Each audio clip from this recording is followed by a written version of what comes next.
Mr. Chairman, we're live. Great, I'll give it another 15 seconds or so and let people come in and then we'll start.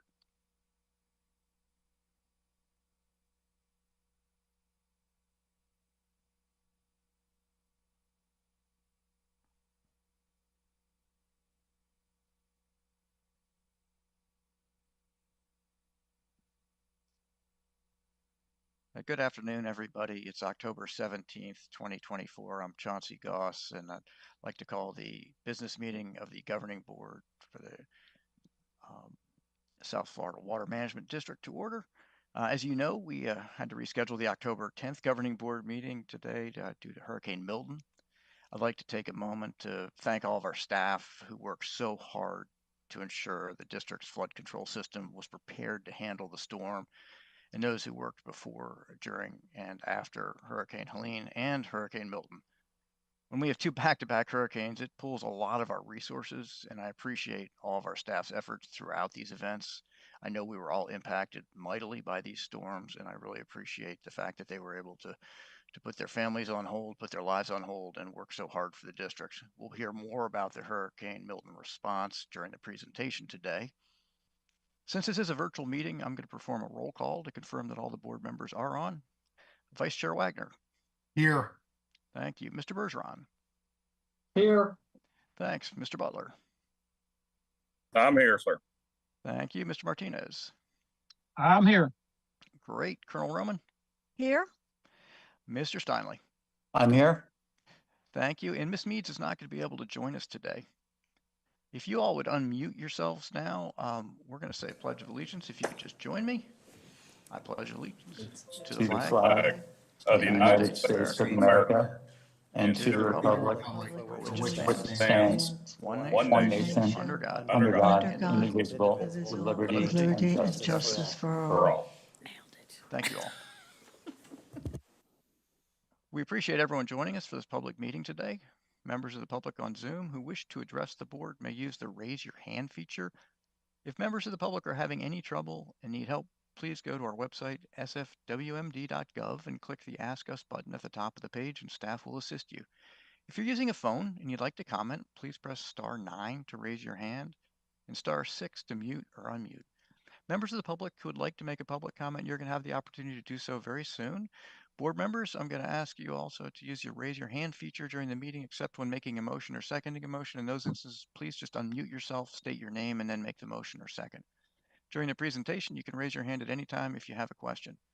For the actual voting, I will be conducting roll call votes. Please unmute yourself first to cast your vote, and then I'll call your name when I call your name. Molly, are there any changes to the agenda today? There are none, Mr. Chairman. Great. We'll move now to agenda item 4, which is abstentions by board members. This is a vote, or actually a poll. So I'm going to poll the board members if you have whether they have any abstentions. Vice Chair Wagner, do you have any abstentions? None. Thank you. Mr. Bergeron. No. Mr. Butler. I have none, sir. Thank you. Mr. Martinez. None. Colonel Roman, do you have any? No abstentions. Thank you. Mr. Steinle. None. Thanks, and I have none. Next, we're going to move to the approval of the minutes from the September 12th, 2024 monthly meeting, the September 12th, 2024 public hearing on fiscal year 2024-2025 tentative ad valorem millage rates, non-ad valorem tax rolls and tentative budget, and the September 24th, 2024 final public hearing on fiscal year 2024-2025 final millage rates and final budget. Does anyone have any changes to the minutes for those 3 meetings that are held in September? If not, could I have a motion? Mr. Chairman, go ahead. Mr. Butler, you want to make a motion? Yes, sir. I'll make a motion to approve all of those minutes. I'll second it. Thank you. And a second by Colonel Roman. Further discussion?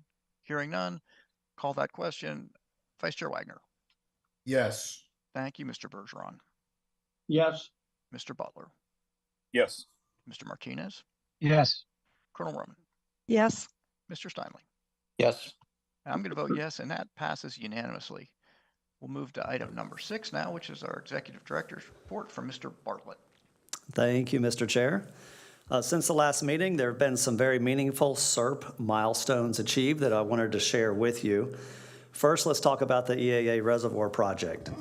So as you know, the stormwater treatment area is growing in while the Corps works on the operating plan so that we can move water through that stormwater, lake water through that stormwater treatment area south to the Everglades.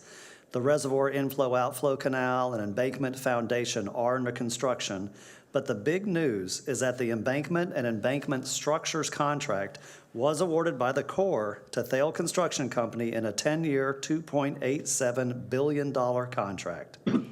This is a substantial contract with a substantial commitment of funds for a substantial benefit to the Everglades and the South Florida ecosystem. This is that commitment to build the crown jewel and move water south. Now, you may recall that Thale Construction Company was contracted by the district to build a 1,600-acre STA and unfortunately did not remain on schedule. Now, we haven't talked to the Corps and informed them of this, and the Corps is putting management measures in place early to try to make sure that this project is successful, the EAA Reservoir project. So the district will continue to monitor and keep you posted on the progress of that contract.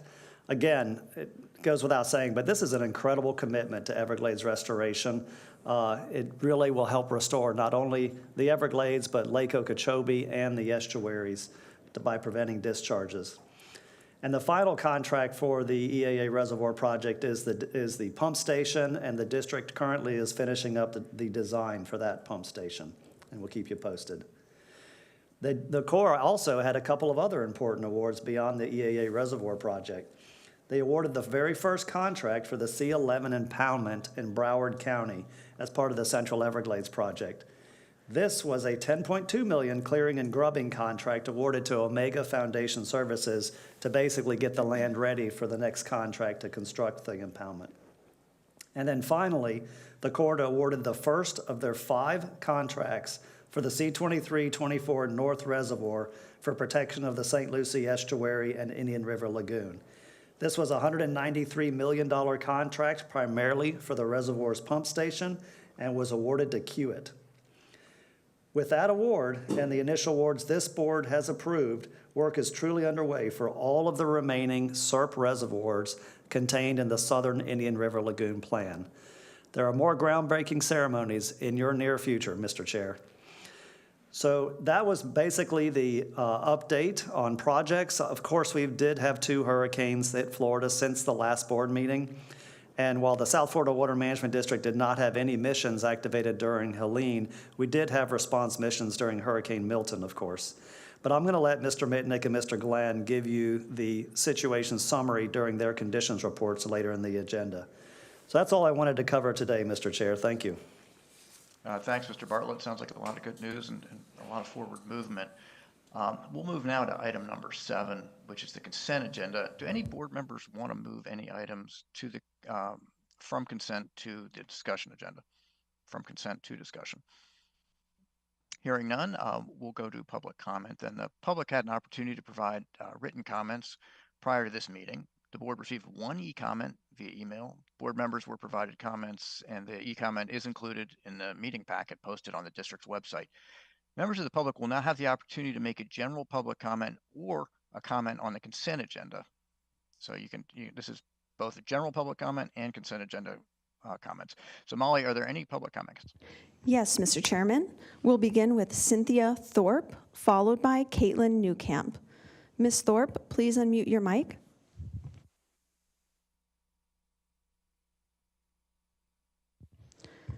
Ms. Thorpe, please unmute. Hello, I don't really have a question. I just am getting used to this. Oh, program. thank you. Okay, thank you. Next, we'll hear from Caitlin Newcamp, followed by Ben Olson. Ms. Newcamp, please unmute. Okay. Hi, everyone. Caitlin Newcamp with Audubon, Florida. Thanks for giving me the opportunity to comment. First, we just want to thank the district and the Army Corps for their tireless work and commitment to Everglades restoration. This has been exemplified by recent milestones. Amidst the impacts of hurricanes in our own state and other parts of the country, it's important to not only celebrate these milestones, but also to remember why we do this work. Restoration is crucial to improve the resiliency of not only the environment, 2.4 million acres of South Florida, but of our fragile communities who depend on it. We must continue to bolster the region to protect vulnerable areas and populations going forward. The recent significant contracts that Drew just mentioned are a result of the dedicated staff at the district and the Army Corps. These contracts will bolster the dire needs of resilience and water storage in the Central Everglades and Indian River Lagoon. The C-11 impoundment contract under the Broward County Water Preserve area will help to lower seepage in water conservation areas 3A and B, improving phosphorus levels and bolstering stormwater management. The first contract for IRL South, the C-2324 North Reservoir, has also been awarded, which will help provide 30,000 acre-feet of water storage to improve the state of the most biodiverse estuarine system in the continental U.S. The third contract, the A2 Reservoir Embankment, is a massive step towards building the crown jewel of restoration, and it marks the largest contract in Jacksonville's history. We extend our heartfelt gratitude to the Corps and the district for their dedication and leadership in water management during recent storms and for awarding these crucial contracts. I also want to mention one of the consent items regarding number 17, the priority water body list and schedule. Audubon supports the reevaluation of these water bodies and is in support of the exercise in general, while urging the comprehensive analysis of reservations and minimum flows and levels in resiliency planning. As an organization dedicated to the protection of birds and their habitats, we recognize the fundamental role that reservations and MFLs play in maintaining the health of Florida's water resources. Maintaining hydrologic balance is crucial, and we've witnessed imbalances such as in the southwestern Everglades, which we are tackling through the Corkscrew Watershed Initiative. Reservations and MFLs are essential for safeguarding our wetlands, rivers, and lakes from over-extraction and pollution. And when rule guidance is followed, not only can they protect the ecological integrity of our water bodies, but also ensure that the habitats for numerous bird species are preserved. According to the MFL rule, a recovery strategy must be implemented if the MFL is violated, and if it is projected to be violated within 20 years, a prevention strategy must be implemented.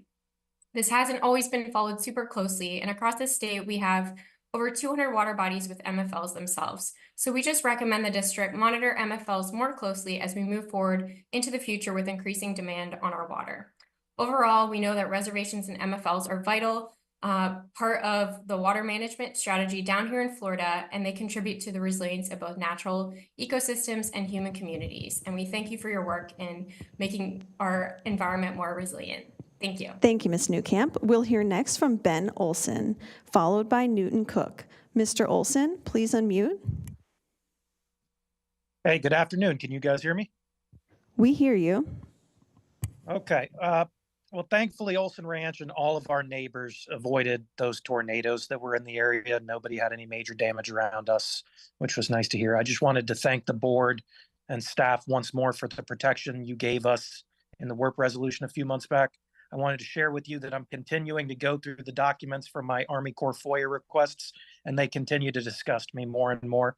Just to give some perspective of the disgust, one Corps employee described the impact to private lands as environmental justice because it would force endangered animals back onto the reservation.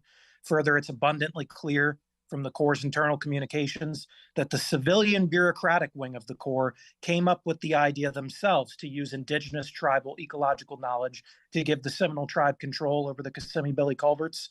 Their emails spell out clearly that they came up with the concept as a way to get around impacts which would occur when the culverts are closed. They then informed Seminole representatives of what to say and how to ask it. There were multiple closed-door meetings where these communications occurred just between the Corps and the Seminole representatives. And just prior to the ITEC letter being sent, Tribal Liaison Cindy Thomas of the Corps specifically instructed tribal representatives to call her or her office staff if they had any further questions of what to write. I stated it was the bureaucratic wing of the Corps because it was clear that this was done without Colonel Booth's knowledge, let alone approval. When the ITEC letter came in, Booth asked the team if the Corps could even facilitate this request. Again, Cindy Thomas informed the Colonel that this was a direct request from the Corps to justify environmental impacts with ITEC and environmental justice. She then went on to insinuate that water management was, quote, aware of the path we are taking on this, unquote. I don't believe water management or anyone at water management holds blame on this. From what I've read, it's clear from these documents that the Corps and the Corps alone strong-armed this position.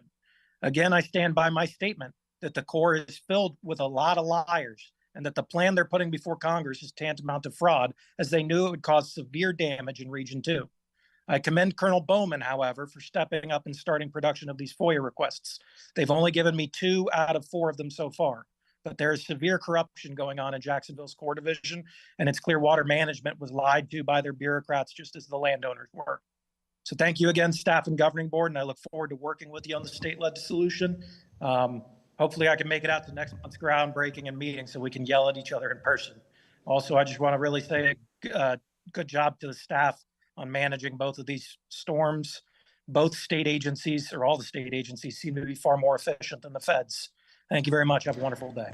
Thank you, Mr. Olson. We'll hear next from Newton Cook, followed by Don DeMott. Mr. Cook, please unmute your mic. Thank you. Newton Cook, United Waterfowlers of Florida. Again, I want to thank the staff for making sure that the early season at the STAs was the best it could be under the circumstances that we've been working under the last couple of months, and appreciate everything that was done by the Water Management District and the FWC to make it happen. I'm going to be real short today. The recreation meeting was postponed until October 28th. That is not a Monday. We nearly always meet on a Monday, but I'm sorry, October 28th, that is a Monday. And I was just looking at the wrong calendar. But anyway, Monday, October 28th at 5 o'clock, the Water Management Recreation meeting will be held in the room at the office as usual. That's all I have today. And again, thank you very much for all the cooperation, keeping your people out on the district's property, recreating throughout these storms. It's been very much appreciated. A lot of very positive comments from everyone. Thank you very much. Thank you, Mr. Cook. We'll hear next from Don DeMott, followed by Nyla Pipes. Mr. DeMott, please unmute your mic.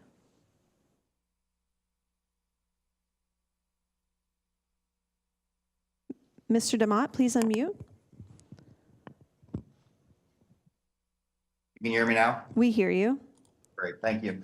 My comments are directed towards Lake Okeechobee. Back around June of 9, the lake was at 1263. Over the last 4 months, it's picked up 3.5 feet of water. We're currently right beneath 16 foot right now.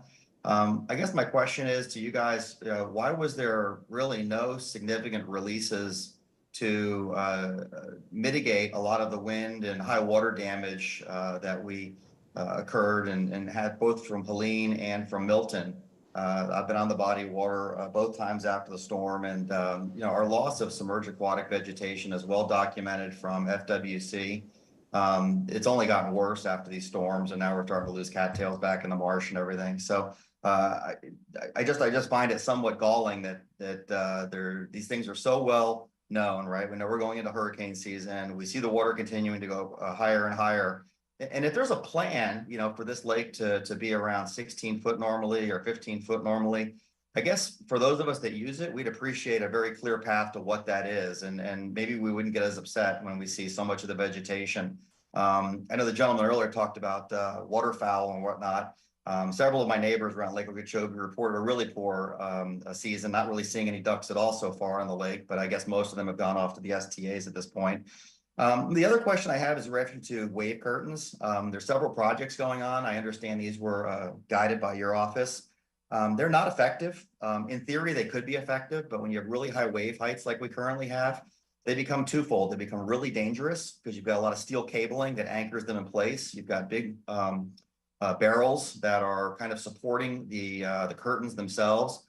All of these are very, very difficult to see in low light situations. And even with the 3 or 4 yellow buoys that are kind of scattered around, they really don't provide an understanding of what the situation is. They're not marked as no wake buoys or don't enter buoys or anything like that. They're just yellow buoys drifting around. So somebody's going to be hurt with this. It's probably going to be somebody in a boat, a outboard powered boat. An airboat might be able to go over them, but I'd invite you guys to go back and take a look at that. The one section was effective simply because of where it's situated. It didn't get nearly the wind that the other parts of the lake did. So there's maybe some truth to what you guys are trying to do there. But again, my point is you really need to make sure they're marked well because somebody's going to be injured. Thank you. Thank you, Mr. Demott. We'll hear next from Nyla Pipes, followed by Valentina Mealy. Ms. Pipes, please unmute your mic. Sound check. We hear you. Good. Nyla Pipes, One Florida Foundation. Lake Okeechobee is really high, and it's really high with a lot of hurricane season left. I'm not going to lie, looking at the level of the lake heading into Milton, I found it very alarming because we were literally banking on everything going the way that the forecast said it was going to go. I know it's the plan. I know that LOSM says that we can do this. I just hope that we don't regret it as time goes on. In addition to Lake Okeechobee being too high for hurricane purposes, it's also too high, as you well know, for the health of the lake. So are the water conservation areas. And I would love to celebrate all of the work that we are doing. And don't get me wrong, I do. Nobody has advocated more for our need to put more water back on the land and to build these reservoirs. But if we can't get water out of the reservoirs and we can't get water out of the water conservation areas, we might be putting the cart before the horse. Specifically, I need people, as they're looking at the results of water control through Hurricane Milton, to look at how much water is actually going across the Tamiami Trail.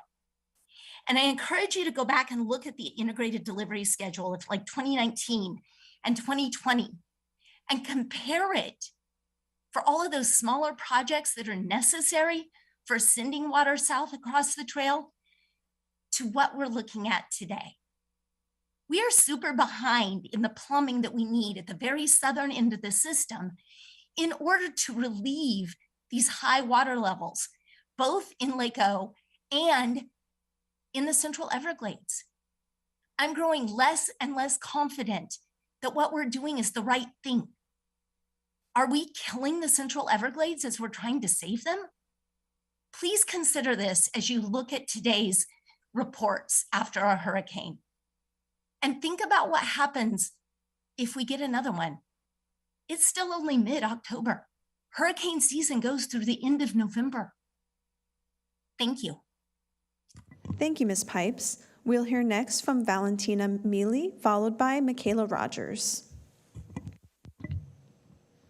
Hi, can you hear me? We hear you.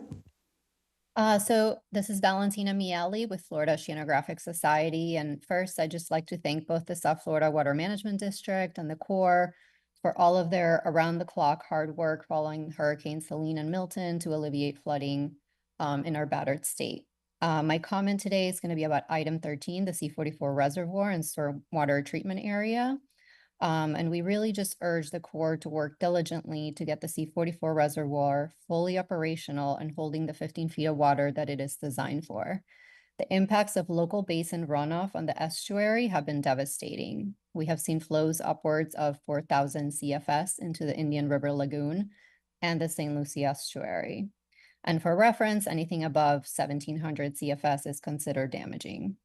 This high amount of freshwater flows, coupled with nutrient loads and suspended solids, are a threat to the ongoing restoration projects that both Florida Oceanographic and other organizations have undertaken to plant seagrass and to establish viable oyster reefs. We are encouraged and hopeful that the stormwater in our watershed can and will be managed better in the future. As Drew just mentioned, the U.S. Army Corps announced the construction contracts for the C23, C24 reservoirs, and STA were awarded, so we welcome that news. And we thank the Corps for their diligent work on those. We're also supportive of allowing recreation in these water management projects. It opens them up to the public and creates a broader understanding in the community of the challenges that we face in managing water locally and around the state. So we support and encourage South Florida Water Management District to open up these places to allow for recreation, including fishing and hunting. And just a general comment regarding the BMAT meetings. We had BMAT meetings on the schedule. We had them on there twice, and we understand that South Florida Water Management District has been very busy, but we like to see these scheduled and back on the calendar as soon as possible, with ample opportunity for stakeholder input and comments. Thank you. Thank you, Ms. Miele. Mr. Chairman, we have no additional public comment. Well, thank you, Molly, and thank you all very much for your comments. I appreciate them. We'll move now to the vote on the consent agenda. Can I have a motion and a second to approve the consent agenda items 10 through 25?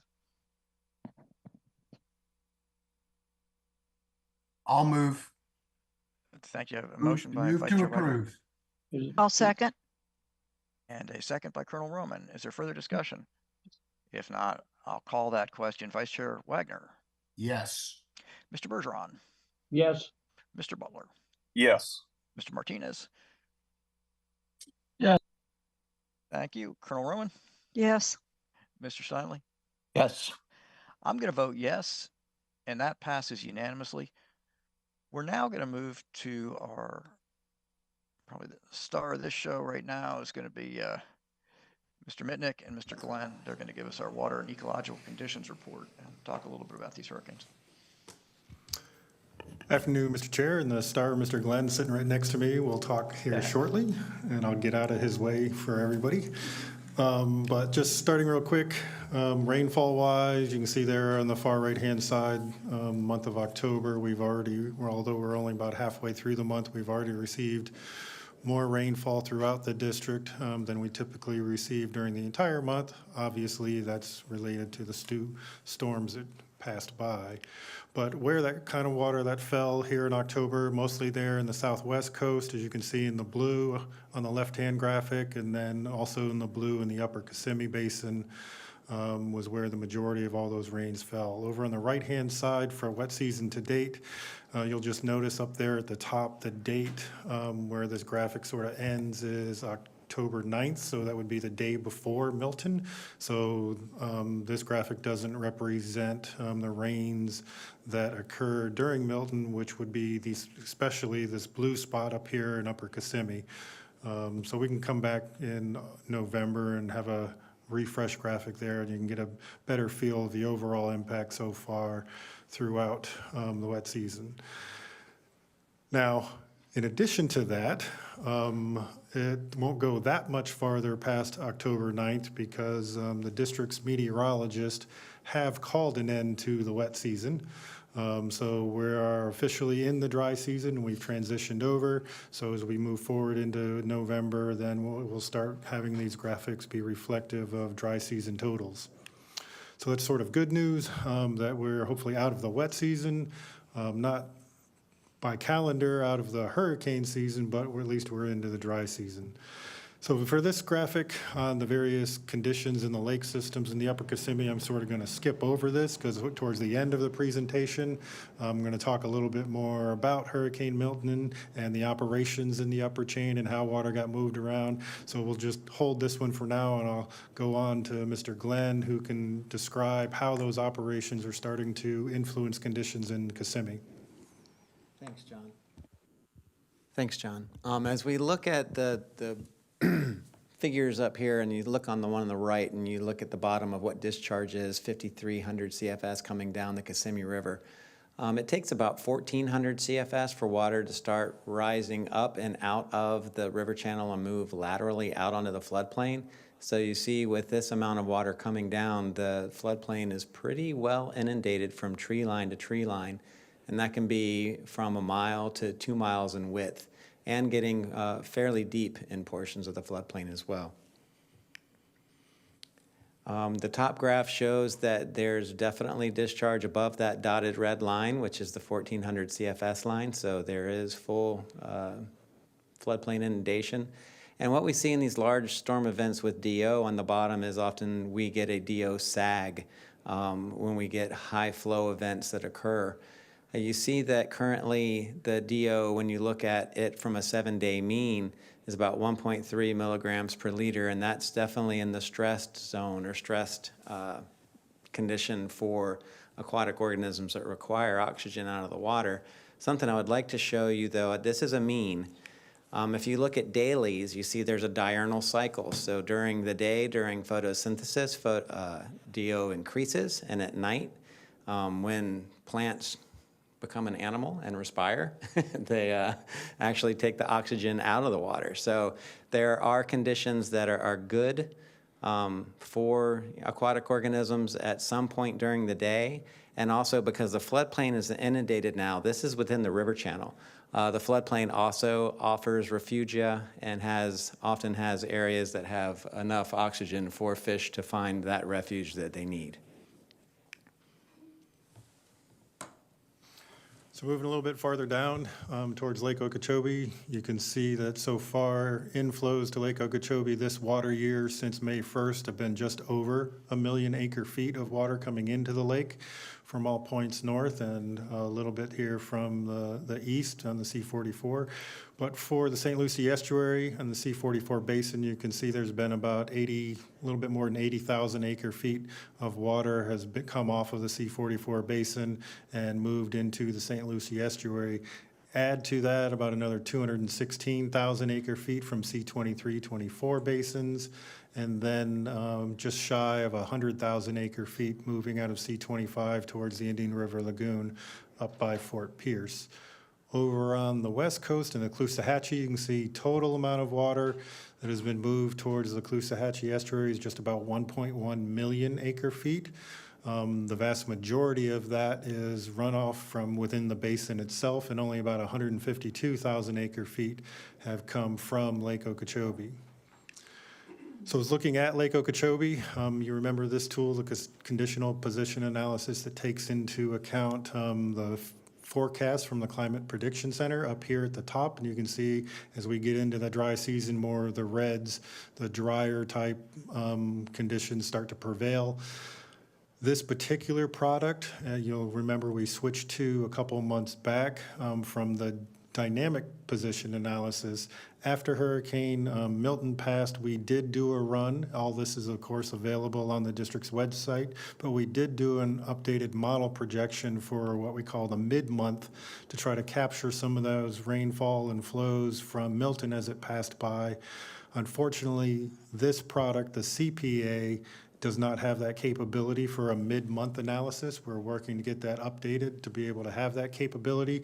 But for anybody who's interested in seeing that mid-month run post-Milton, you can visit our website and look for the dynamic position analysis, the DPA, and that'll have a mid-month run that has similar projections as we move forward in time. But generally speaking, you can see the vast majority of all of the forecasts for Lake Okeechobee keep it within Zone D of the Lake Okeechobee System Operating Manual. So Mr. Glenn will talk about how those flows are now affecting Lake Okeechobee and its ecology. So as we look at the figure on the right, it's really easy to see where Helene was and when Milton came through. So after Helene, we had a slow rising as water was making its way from the upper basin and from other tributaries into Lake Okeechobee. And then a lot of direct rain and inflow from the upper basin with Milton. So that's a lot of inflow into the lake.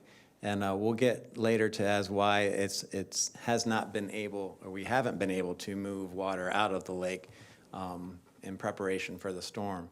But you see, if you look at the figure on the left, still a lot of inflow coming from the upper basin, as well as the Indian Prairie and Fish Eating Creek, as water is running off the landscape from the storm. When you look at where we are currently in water depths, so we're at 1596 today, and you see over on this figure here, the marsh is fully inundated. So we have water pretty much all the way up to the berm.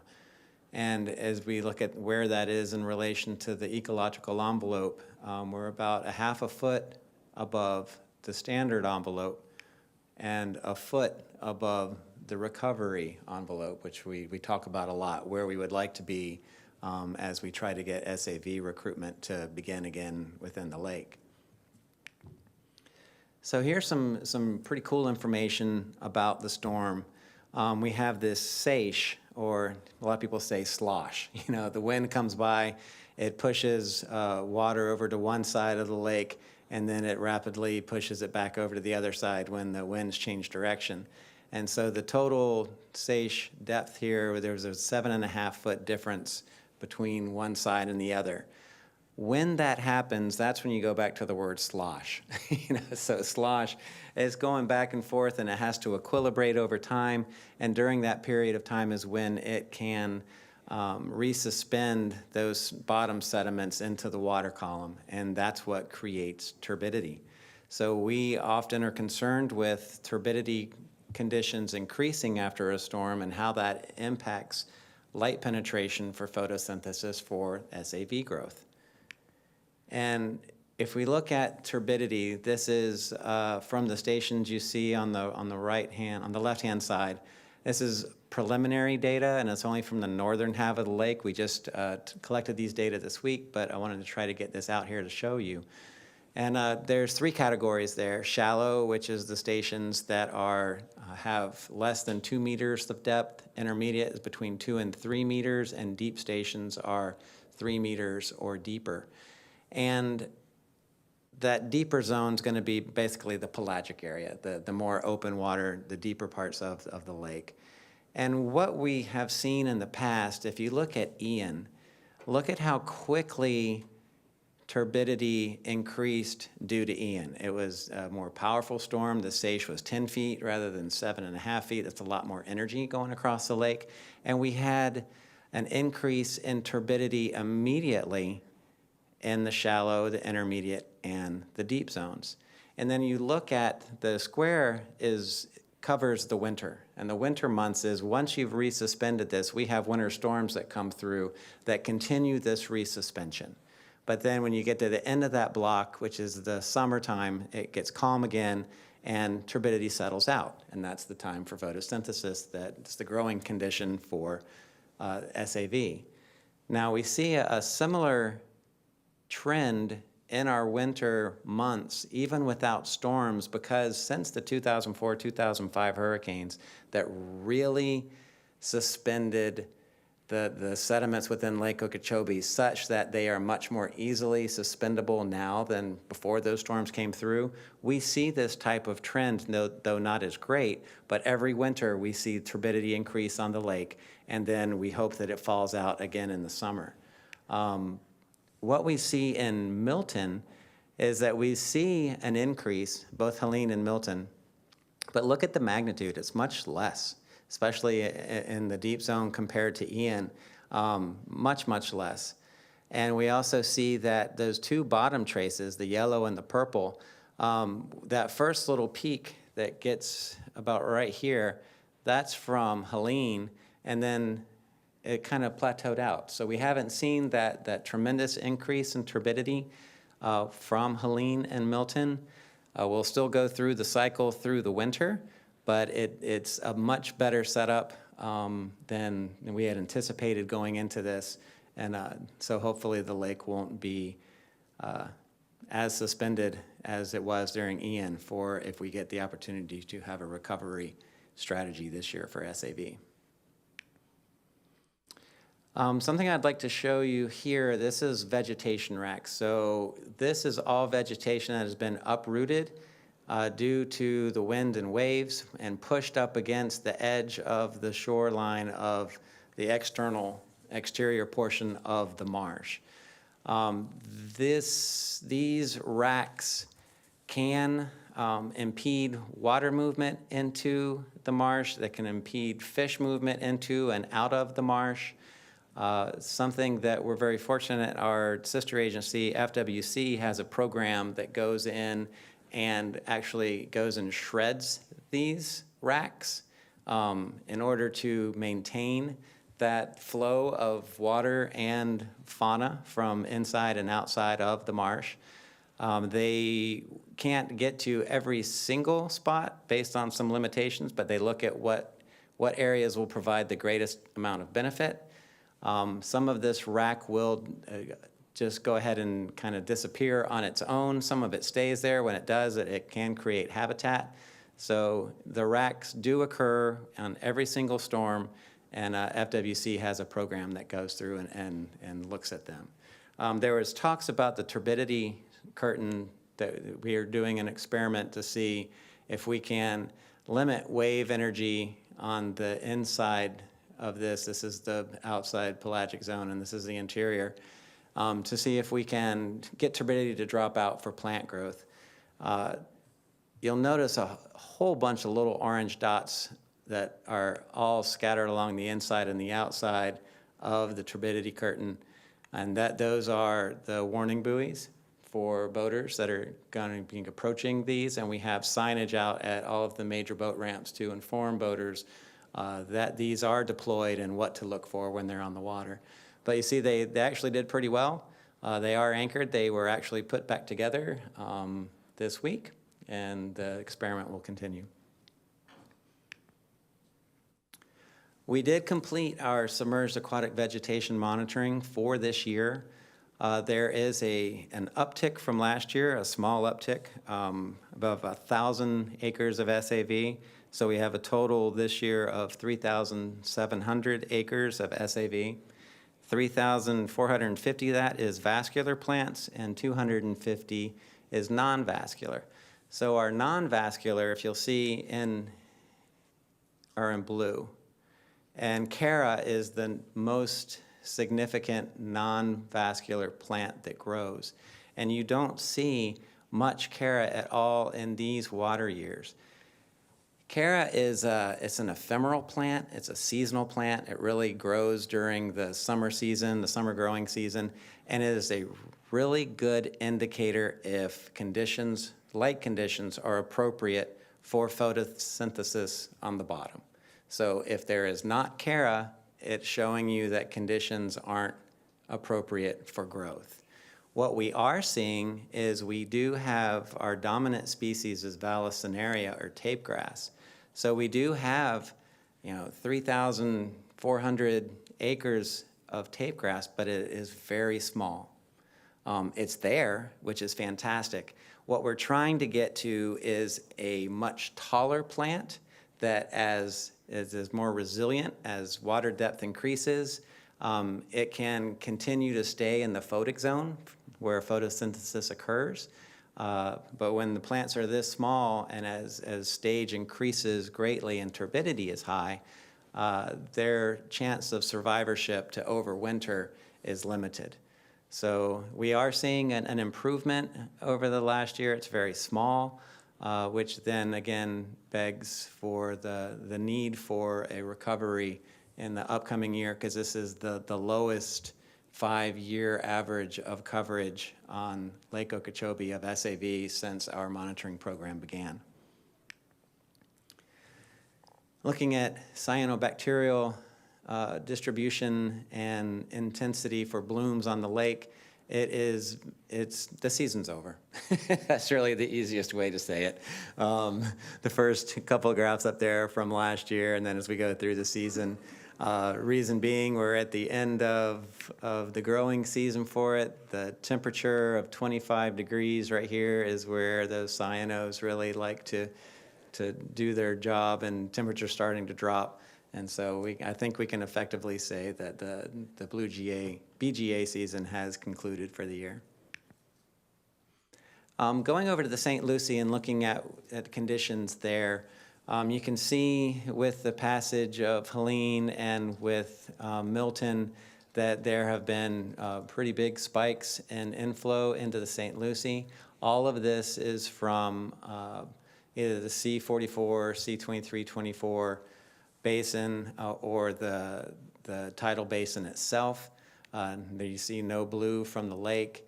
So what all of this inflow has done for the salinity gradient within the estuary is made it extremely fresh all the way to the A1A bridge, which you can see here, and that puts salinity conditions in the damaging range for adult oysters.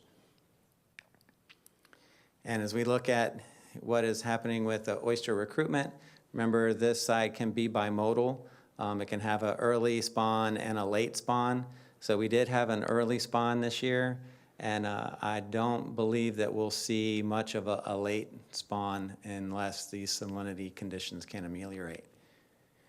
But if we go back for a second and we look at this early season spawn definitely recruited into the adult population because we did see an increase in adult oysters density through the season into September. Moving over to the Caloosahatchee side, you can see that again, there's a lot of inflow from, especially from the C43 basin, which is quite large. There was a question on why we couldn't move lake water out and into the Caloosahatchee, and it's because the Caloosahatchee, the C43 has to take care of all of this runoff before it can start taking lake runoff. And we haven't been able to push much water out of Lake Okeechobee since there's been so much rain on that side all summer long. And this is a very much different setup of an estuary than the St. Lucie. It's linear, it's very, very long. It has a gradient right now that comes down to about Cape Coral with fresh. And the conditions in the mid-estuary, and especially where the oysters are, actually are in a perfect range for adult oysters currently. And what we've seen here is really remarkable. Look at the recruitment that is going on in the gosh, I am tongue-tied, sorry, in the Caloosahatchee.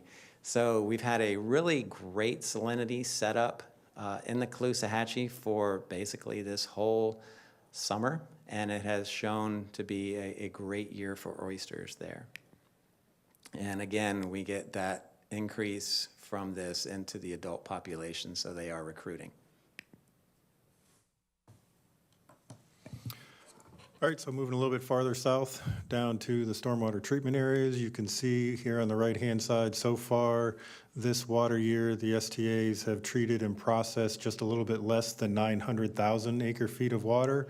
So we're just only about halfway through the water year, and you can see they've treated almost about 200,000 acre-feet less than what was treated throughout the entire years of 22 and 23. Even as far back as 2020.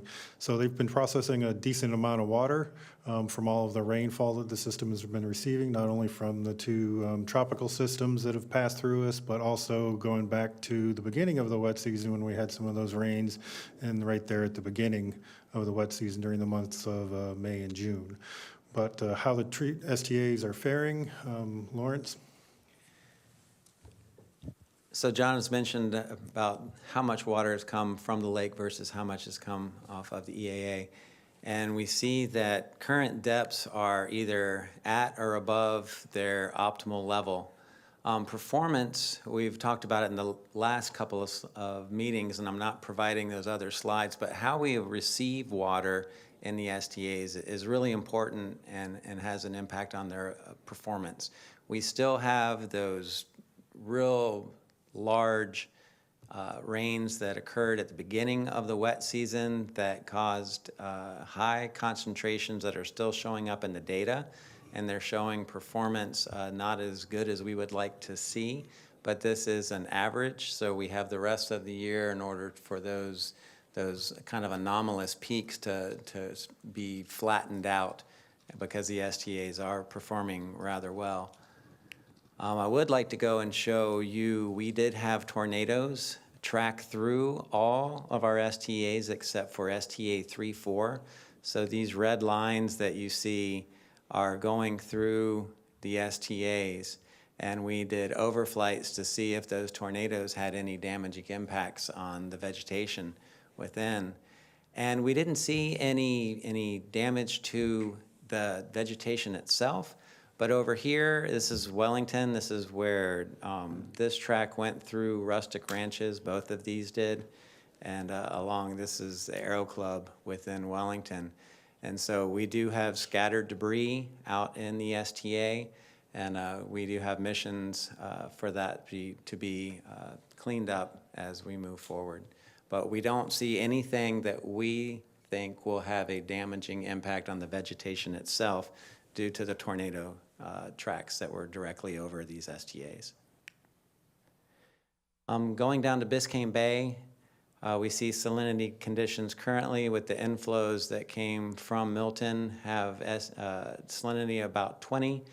which is a really good setup within the coastal part of Biscayne Bay.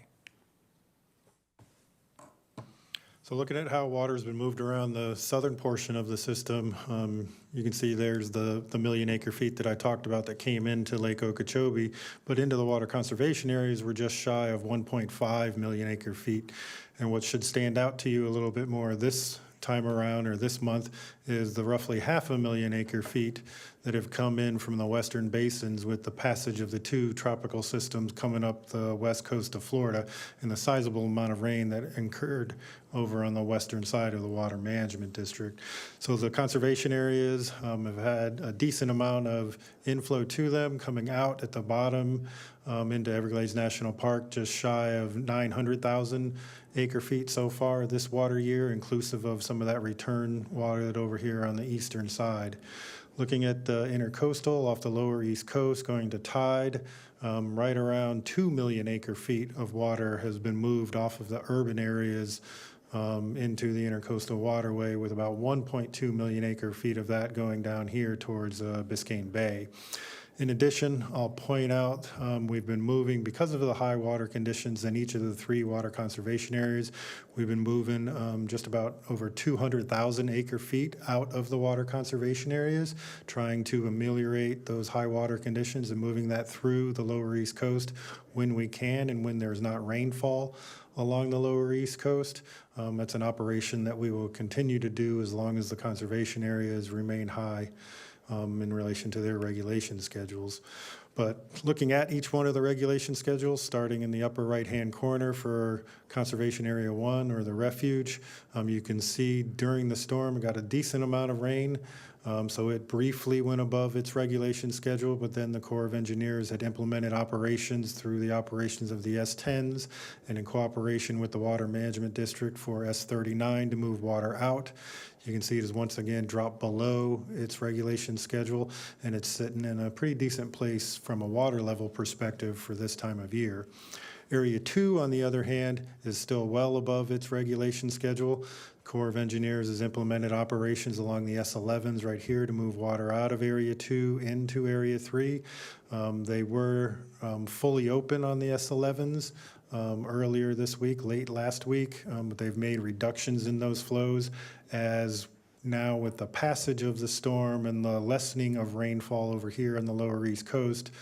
In cooperation with us, we've been able to implement operations to move water out of Area 2 here through S38, S34, and other structures through Broward County, and moving that water off to the coast such that it doesn't move and make its way down into Area 3. Because as you can see here on the left-hand side, Area 3 is well above its regulation schedule. It was trending up towards the emergency high water line, which is that red dotted line on this graphic.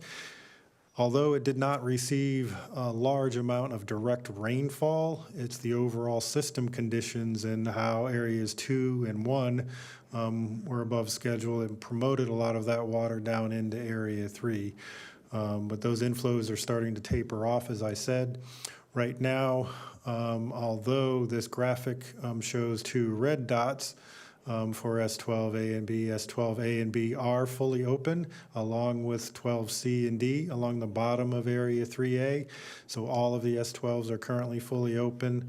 We're moving water out of the conservation area through the 344 structure, as well as the 2 333 structures into the L29. Keeping the L29 up at that 8.5 limit so as to maximize that water flow. Where we can, we're also trying to move water down Miami Canal out of Conservation Area 3A, all in an effort to start bringing down these water levels that are in 3A. So looking forward as to what we might expect for Area 3 over here on the right-hand side. As I said, this graphic doesn't really take into account the rains from Milton, but as I told you a minute ago, there weren't that much direct rainfall on Area 3A as a result of Milton. But for the most part, all of the projections, given the drier weather that we anticipate or that is called for by the Climate Prediction Center, has Area 3A getting back down to its regulation schedule, I'd say sometime here in the November, December timeframe.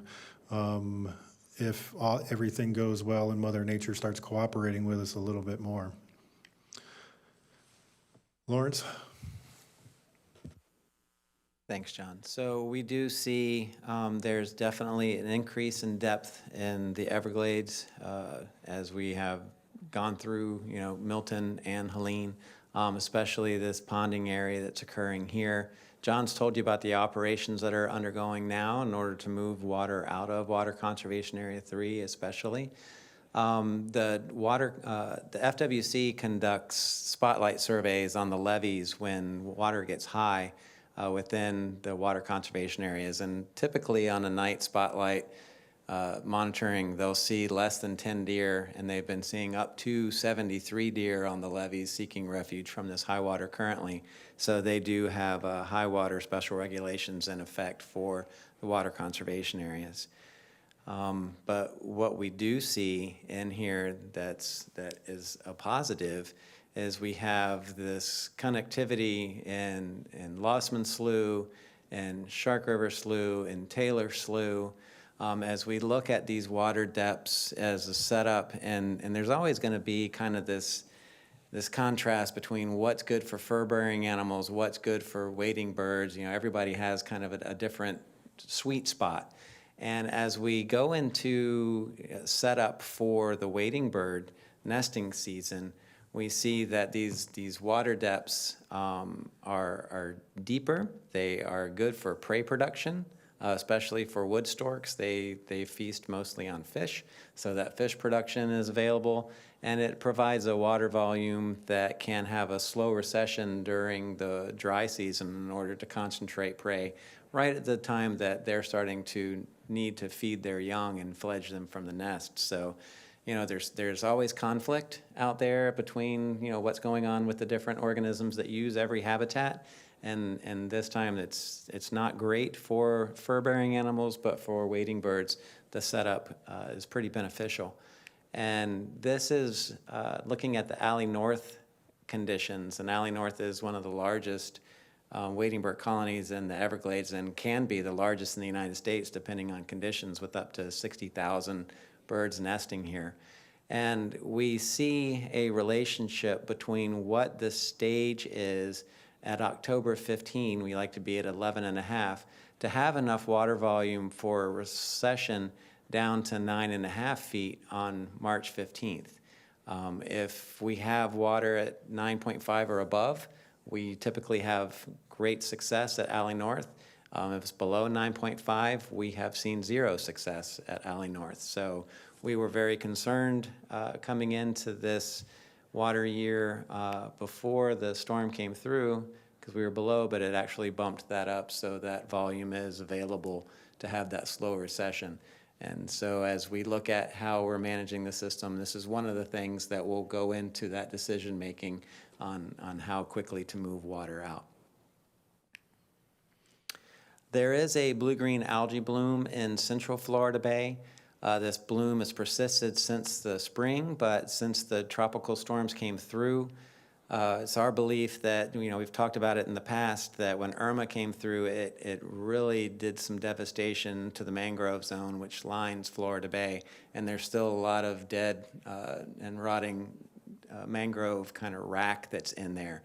And these large storm events tend to push those nutrients and materials out into the bay. So the bloom started expanding following Helene. It's a non-toxic bloom, and we expect it to dissipate over the dry season.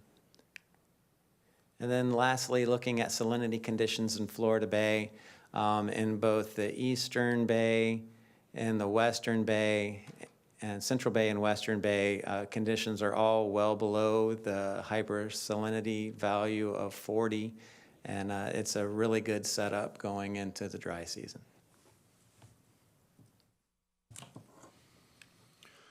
All right, so looking out into the future, Climate Prediction Center, as you would anticipate for this time of year, is calling for that transition into the dry season as we move from the October to December timeframe over into the January to March, leaning more likely for below normal rainfall as we get into the heart of the dry season. And that's kind of borne out over the next 2 weeks with the district meteorologist forecasting below normal rainfall both of the next 2 weeks here for South Florida and the district overall. So now let's switch gears a little bit and talk about the two storms, starting with Hurricane Helene.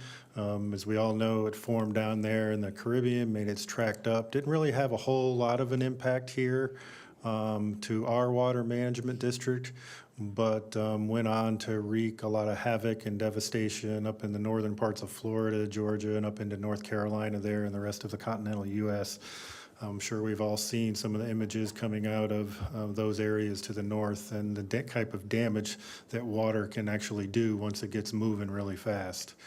But for us, fortunately enough, there wasn't a whole lot of impact here. There's a lot of rain over there on the lower west coast, as you can see in these yellows and slightly oranges. But for the most part, it was about 2 inches of rainfall over those areas, primarily focused there on the lower west coast. But what it did leave behind outside of our district is a lot of storm surge impact and debris management issues up and around the Sarasota, Tampa area.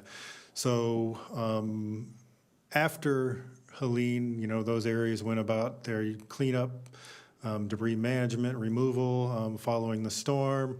But then, as we all know, Hurricane Milton started spinning up, and there was an urgent plea at a state level to be able to mobilize as many resources as possible to get over to that area around Tampa and start helping those folks remove some of the debris that they've been hauling out of their homes for the last prior week or so. Fortunately for us, we had some resources available, and we answered the call out of our field stations and sent about 3 different crews from the Okeechobee, St. Cloud, and I think Clewiston field stations over to Tampa. So this was Sunday night, Monday time frame just before Hurricane Milton. We had about 12 folks head over that way, spent the night working 24/7, trying to remove as much debris as possible from those neighborhoods, get it out of the way prior to the onset of Milton. And then they had to pack everything back up, load the dozers and the dump trucks and everything back onto the flatbeds and make their way back here through all of that evacuation traffic trying to get out of Tampa in anticipation of Milton. So I just wanted to recognize their heroic efforts in getting over there and trying to help communities that are beyond our district borders, just as we all come together as one whole state of Florida. So jumping on, talking about Milton itself, following Milton, So following Milton, field stations again had to jump into action and start mobilizing some temporary pumps that we did in the upper Chain of Lakes, and I'll show you where those went here in a map shortly. But this is just a little video from some of those crews starting to unload the pipe after the storm, the day after the storm on Friday morning, trying to get it set to help alleviate some of those rising waters up around the Lake Myrtle area. But specifically, we had a lot of pre-storm operations that we tried to prepare for in the upper Chain of Lakes because we recognize that that's where the majority of the impact of Milton was likely to go. So we started lowering canal levels not only there, but along the lower East Coast in anticipation of some of those rain bands that, because of the size of Milton, it grew exponentially as it was approaching the coast of Florida. Started lowering a lot of the canals along the lower East Coast, lowering the lake systems in the upper Chain of Lakes, testing a lot of the other temporary pumps that we have in the southern portions of the system, as well as trying to lower all of the canals in the Big Cypress Basin in anticipation of that direct rainfall.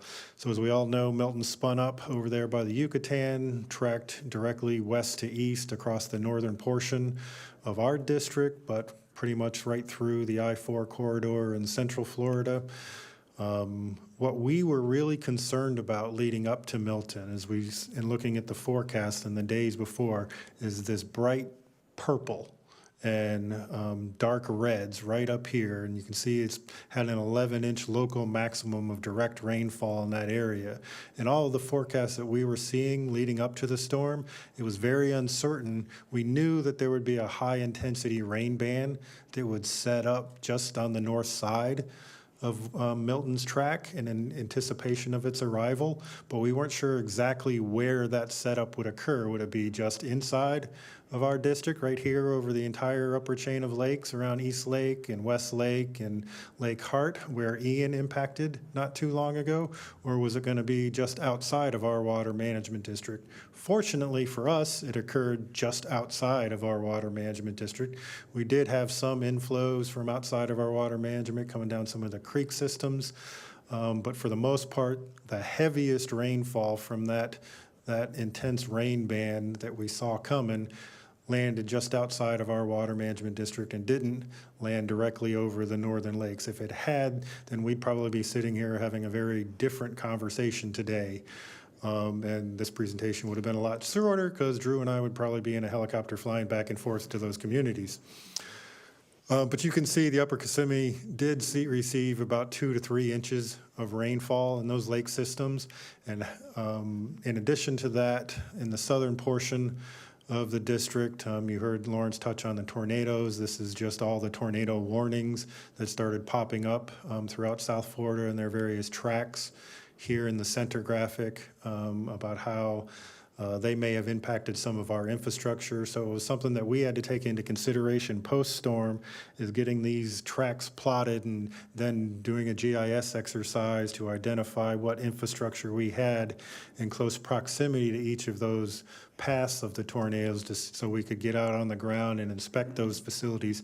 Fortunately for us, even for the vegetation in the STAs, as you heard Lawrence say, we didn't see any direct damage to our infrastructure associated with the tornadoes themselves. So over the last several months, some of the board members, you may recall, every now and then we bring a generator replacement project to the board to award that construction contract. And oftentimes, you know, we kind of scratch our heads about how much some of those things cost. And when you go to replace a generator, it's not that little Home Depot generator that folks have running, hopefully not in their garage, but out on the patio following a storm. But these are a little bit bigger size generators meant to power our infrastructure in the event of a loss of commercial power. So we just wanted to throw together this slide for you to give you a feeling of your well-invested funds, and that this is a listing of all of the district's infrastructure through this Hurricane Milton that actually lost commercial power and had to switch over to generators so that we could maintain operational control of that canal system and keep those gates and structures in operations, being able to open and close them and be able to pass all those floodwaters. So as you can see, the list itself is not small. A fair amount of our infrastructure lost that commercial power and had to switch over to those generators as we go through our generator replacement program, trying to modernize our critical infrastructure. So, looking at the lake systems themselves and how they responded, real quick, I'll orient you to each one of these graphics. So this light blue line is sort of the regulation schedule. You can see for the most part in all of the lakes, that blue line is rising this time of year. It's trying to get up to its winter pool. The winter pool's off the graphic over here, but for ease of use, we included these darker lines here, which represents the elevation of the winter pool for each one of the lake systems. And then this yellow line up here at the top is what's referred to as the safe development line. That's a line that is established by the counties themselves and how they do their growth management and growth planning for future development, that those communities need to be at or above sort of that safe development line. But starting up there in the upper right-hand corner with Lake Hart, you can see it had a decent amount, a fair amount, if not the most amount of inflows and direct rainfall, also attributed to its smaller size and nature. It's very responsive to those inflows and direct rainfalls. So you can see its water levels came up. It actually went and got above its winter pool up here until we were able to get control of it and start bringing that water back down and having those levels in Lake Hart receded. The way we were able to get control of it is stepping down here to Lake Myrtle. And although Lake Myrtle is south of Lake Hart, if everybody remembers from back in 2022 and Ian, Lake Myrtle actually flows north into Lake Hart and then over into East Lake and down into West Lake and on down the system. But there is a structure on the south end of Lake Myrtle, right around in here, that typically also flows to the north from its lakes. But we were able to, and that was the video that you saw earlier on, a couple slides back, installing some temporary pumps right in this area to sort of reverse the flow out of Lake Myrtle and start pushing that water down towards Lake Alligator.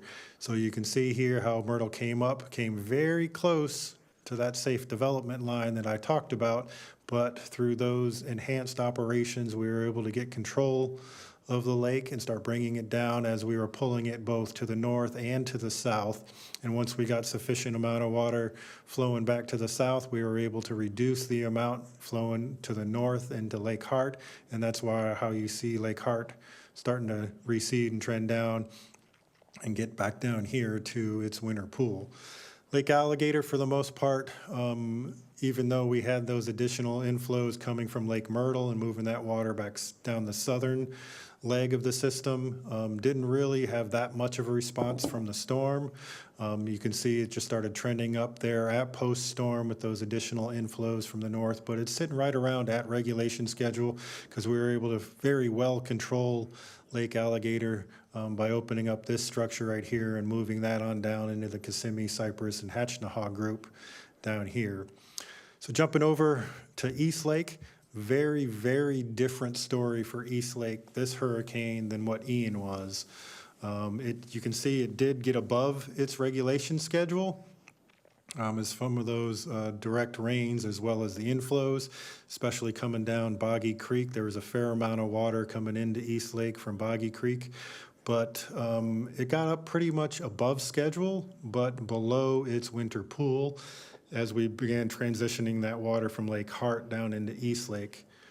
Lake Toho, very similar to Lake Alligator, not a whole lot of impact to Lake Toho, not that much inflows coming from Shingle Creek over there on the northwest side of West Lake. But it came above schedule and we've just kind of been managing it flat along the way. And there really hasn't been any whole lot of response down in the Kissimmee, Cypress, Hatchnahaw group over here on the lower left-hand side because we were able to implement operations there at S65 and dramatically increase those flows to get a handle on the incoming rains and the flows from the north and pretty much hold Lake Kissimmee there to its regulation schedule. So overall, coming out of this event, as I said, we're going into now the dry season. The operational objective is to bring all of the lakes, Hart, Myrtle, East Lake, West Lake, and get them up to their winter pool such that we come out of this event with each of the lakes at their winter pool and we maintain that pool of water going in through the dry season to be able to keep water moving towards the Kissimmee River restoration. Not only that, but also so as we get into the heart of the dry season there in March and April next year in 2025, that we're not in a situation where those communities and those folks that live on the lakes have, a significant drop from their dock down to their boat because water levels are so high.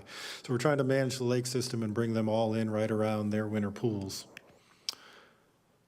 Southern part of the system, we touched on a little bit there for each of the conservation areas in Lake Okeechobee. Lawrence talked about the SAISH and its effect on Lake Okeechobee here in the middle graphic. But one thing over here on the west coast that I will just point out was the storm surge that Hurricane Milton brought with it, as we usually talk about for hurricanes and large systems that pass by Florida. You can see the Caloosahatchee and the S79 structure sitting right there had a pretty decent storm surge, although short-lived, that it had to deal with for just that one day. Similar story down here on the lower west coast in the Big Cypress Basin. They had a decent amount of storm surge, but it was relatively short-lived, just the night of Wednesday going into Thursday morning. But then it stayed up a little bit longer, given some of the flows coming out of the system. So the big story there now is down here in Water Conservation Area 3A and its increase in water levels and all the operations we've since implemented to try to move that water out of Conservation Area 3A. And not to leave you with the impression this was all a West Coast event.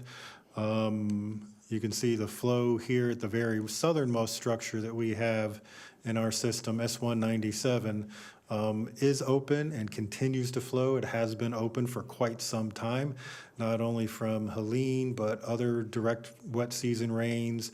And then as we got into Milton, it required increases in those flows coming out the very bottom of the system at S197 to ensure flood protection for the South Dade conveyance system. So this is just a graphic that you've probably seen on our social media of where we located the temporary pumps. It's a quick and easy reference for folks to get a feel for what pumps were installed where and which ones were in operations. I talked about those pumps here that were installed around S58. We did install some additional pumps just in anticipation of potentially having to use them there on East Lake, but fortunately because of the rains and how the overall system managed the inflows, we didn't need to actually operate those systems, but we had them there on standby just in case, as a sort of belt and suspenders, so to speak, in case we weren't able to get quick control of the lake systems and there would be additional flows coming in from the creek systems to the north. But again, just can't say enough about the field stations and their response, how they're able to just prepare before a storm, get things loaded up onto the flatbeds, get them ready to roll as soon as we know where we want to send them. And once they get the call post those storms, they're out there hitting the ground running and getting everything installed, trying to get the pumps set up and get them operational and start moving that water. This is the pumps that were set up there on Lake Myrtle, moving it to the south. So we had set up those 3 temporary pumps, and they're still continuing to run today. I anticipate we'll probably run throughout the weekend, and then we'll have conversations sometime next week on whether or not we need to continue that operation, or can we start moving that water back through the rest of the lake system, as I said, to make sure each of those lakes reach their winter pool. And with that, Mr. Chair, I'll turn it back over to you. Well, thank you very much, John. Thank you very much, Lawrence. Are there any board members who have any questions or comments? Mr. Chair, Ben. Mr. Butler? Hey, just real quick, I can't let it go without just complimenting, it's been done, but complimenting the district on your impressive response. Again, we were spared, but I thank you to the staff and everybody, especially. It was interesting to see us jumping in on debris hauling in Tampa, and it does get me excited about the community that we're all part of the state. We all jumped in and worked together, and that was I was excited to see that. I want to commend. I've heard a lot of good communication between the district and Orange and Osceola County throughout this process.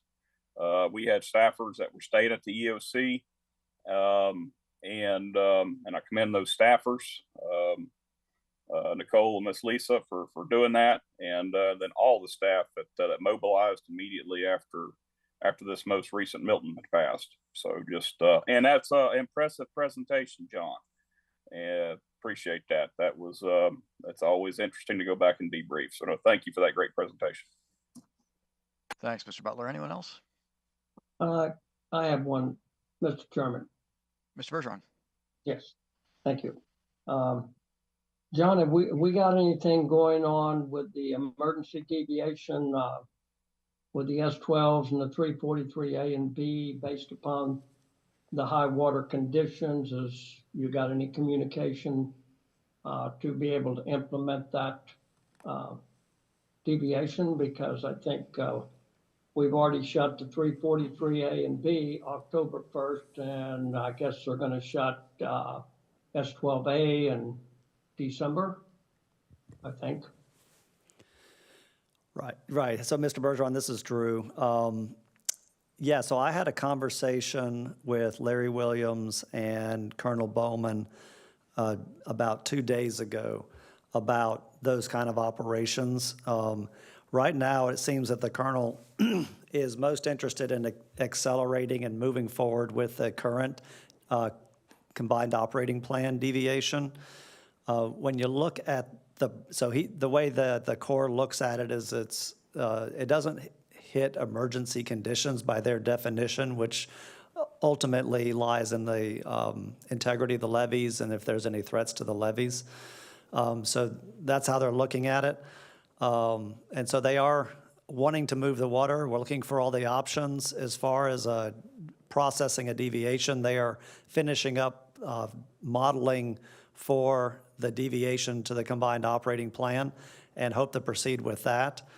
If you look at John's projections, one of the structures closes November 1st and the other one December 1st. But there could be, if we don't get another tropical system, and you know what that would do, we might be back to schedule in November. So, that requires, Mother Nature to cooperate. But hopefully we might be able to get there. But right now, the colonel is very much focused on trying to get their current deviation efforts finished and not impose an emergency deviation on top of that. And what time frame are we dealing with, Drew, to have this condition-based operation rather than a time certain? Yeah, so not in time to deal with this event. They would like to get it done in preparation for next wet season. That's what they said this time last year, right? So it's one of those things where we need to continue to pay attention and engage and try to move this ball forward. Okay. I would like to give an update on a meeting I had with DOT. I can do that in the comment area, or I can do it now, whatever's most appropriate, Mr. Chairman. Why don't you, Mr. Bergeron, why don't you wait for the comments and we'll see if there's any more specifically for Mr. Mitnick or Mr. Glenn. And if not, then we'll Okay. move on to board comments. Yeah, anyone that'll else? be fine. And I guess, John, are we moving any water through the L31? And you mentioned the 197 pump down there in Biscayne Bay. Are we moving any water bypassing the L29? And that's, we can only achieve 8.5? Correct. We are moving a lot of water down the L31 north down into C111, but that's all the local water there. We are not moving water through the 334 structure, which is what you're asking about, and taking that water out of the L29 and into the South Dade conveyance system. No, that is an operation that, as Drew described, would require that deviation were it to be able to be authorized. I got you. Okay, well, that may be an alternative depending on the weather in front of us. We'll have to see, but okay, thank you. Thanks, Mr. Bergeron. Does anyone else have any questions for John or Lawrence? Thank you, gentlemen, both very much. We'll move on now to board comment, and I'll start with Vice Chair Wagner. No comment today, Mr. Chair. Thank you, Vice Chairman. Mr. Bergeron, back to you, and now you can ask your question. Okay, well, thank you, Mr. Chairman. First of all, my prayers are out to all of our citizens that was impacted by the hurricane. Excited about the EAA reservoir project, extremely important.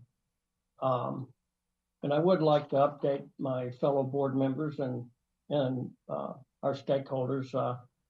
I had a meeting with Jennifer Marshall, Director of the Office of Environmental Management for DOT, on October 16th. The Tamiami Trail completion date is currently March 2026, which is really about a year and a half behind schedule because completion was supposed to be December of this year. They're going to get back to I've requested to be able to maintain the L29 at 8.5 and up to 8.7 feet after switching the eastbound lane to the eastbound lanes, which means that the old road doesn't need to be protected from, because that's going to be rebuilt.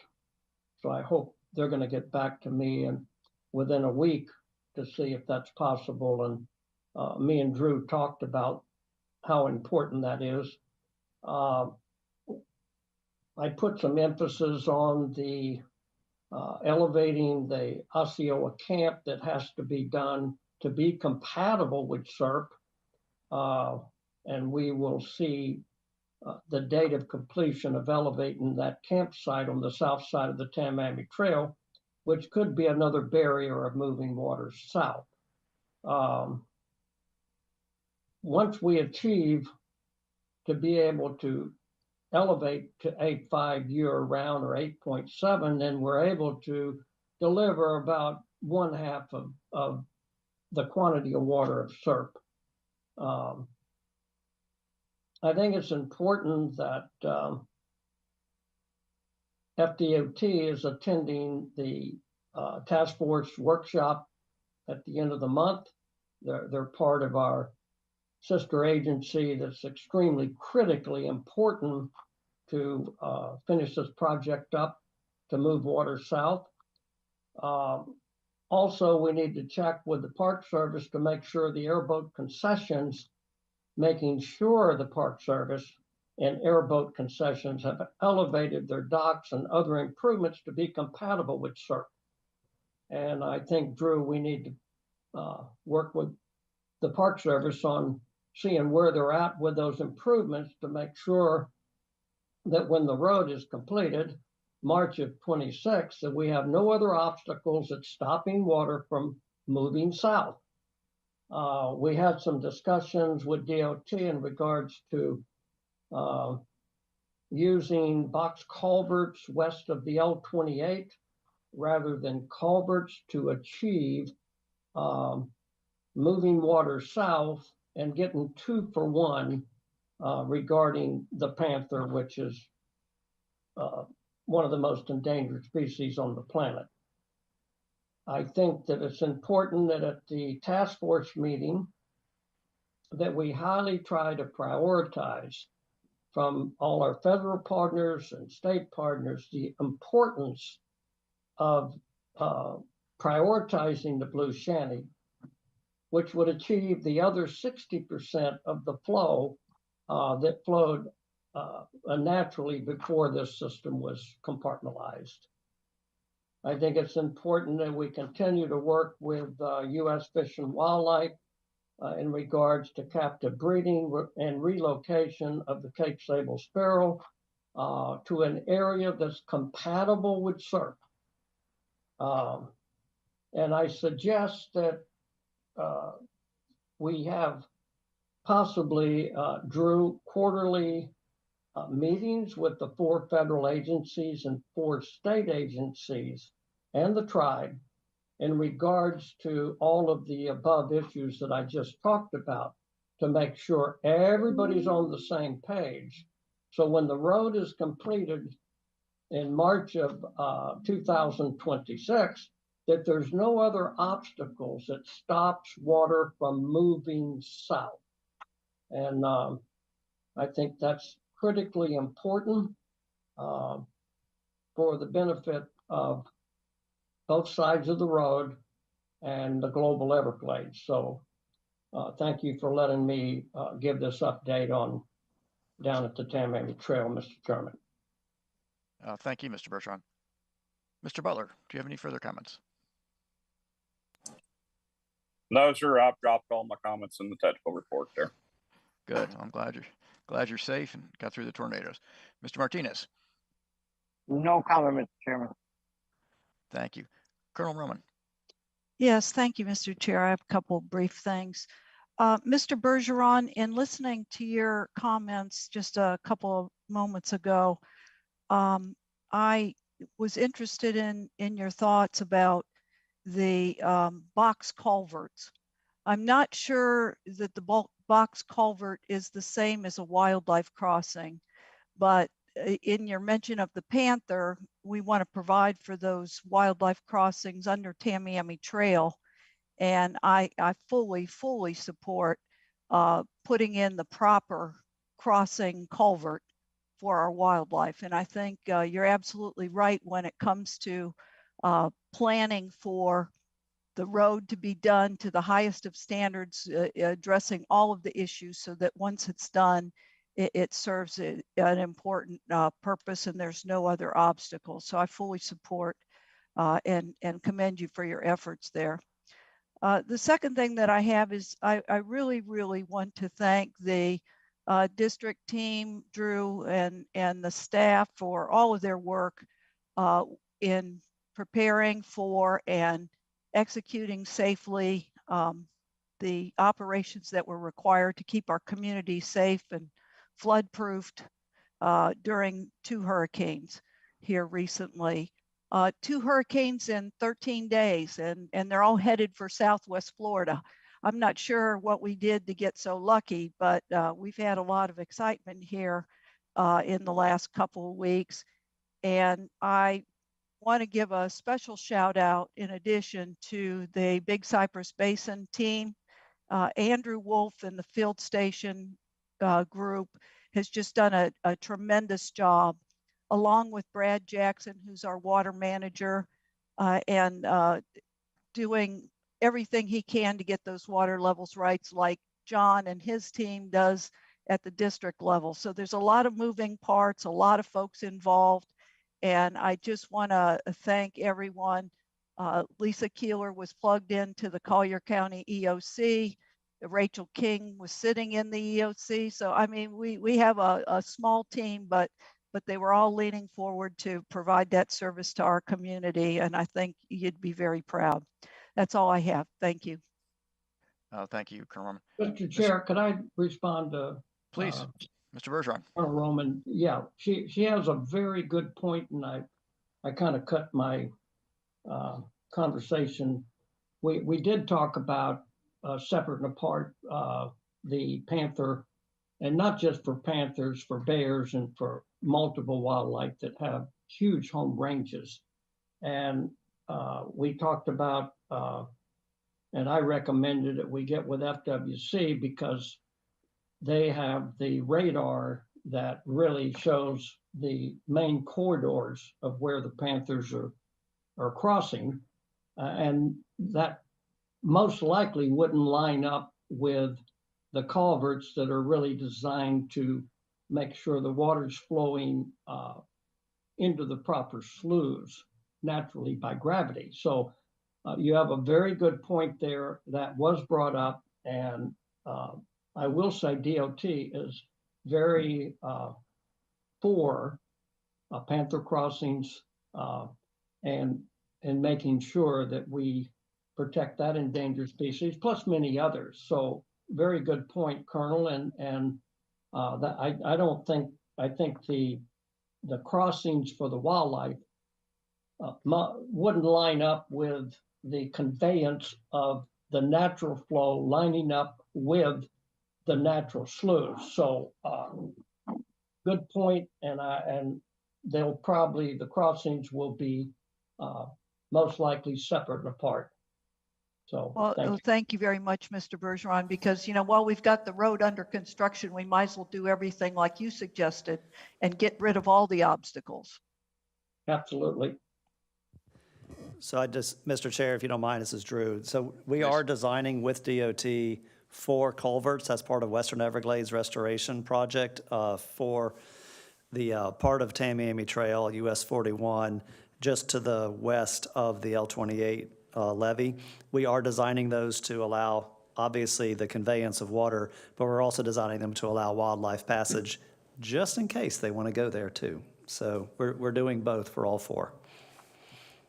Well, that's terrific news, Drew. Thanks for that update. Now, if we can just move a little further west to the Tamiami Trail and get those wildlife crossings, then we'll be golden. So thank you very much. Right, and just so you know, we are in conversations, because it's outside of any kind of formal SERP type restoration project, but we are in conversations with DOT and collaborating to design the rest of the trail to try to accommodate this ecosystem and resiliency all in one fell swoop for the wildlife, for the water, and for the future of the trail itself. So we are, it's preliminary conversations, but the leadership is all engaged by both agencies to try to look at the remainder of the trail.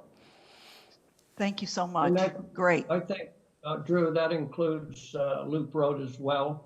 Yes, So- we're designing 11 culverts under Loop Road, but not with wildlife crossings. It's, that road is much smaller, and also 11-mile road. So, yeah, we've got design going on for all of the features of the Western Everglades Restoration Project remaining beyond the 3 culverts we're putting in the L28 levee. Yeah, well, that's great. Great progress. Want to thank the staff for moving that forward and moving water south and protecting our wildlife at the same time. So thank you. Thanks, Mr. Bergeron. Mr. Steinle. No comment, Mr. Chair. Thanks, everybody. Thanks, Mr. Steinle, and I'll go ahead and close this off. I want to reiterate what my colleagues have said. I want to just thank all the staff, particularly when I think about how hard our field station staff, our pump operators, our community outreach, emergency operations center staff. Particularly want to shout out to Phil Flood, who works with Lee County, and was embedded with their EOC and was, I know, very helpful to some of the folks who flooded in Lee County, working with us. The hurricanes were just so disruptive. What's amazing to me is that you all work really hard to respond. You work really hard to recover from these hurricanes and tornadoes, and you're still doing the ongoing work of the district. So I can't thank you enough for that. We're still making progress. We're still moving forward. I'm proud of y'all. I'm proud to be associated with the district. Board members received their final financial report from staff in their board packets. It's also available for the public on the district's website if you want to see the monthly financial report. Our next meetings could be held off-site. It's going to be in Clewiston and Henry County on November 14th. I look forward to seeing you all there at 9:00 a.m. And this meeting is adjourned. Thanks.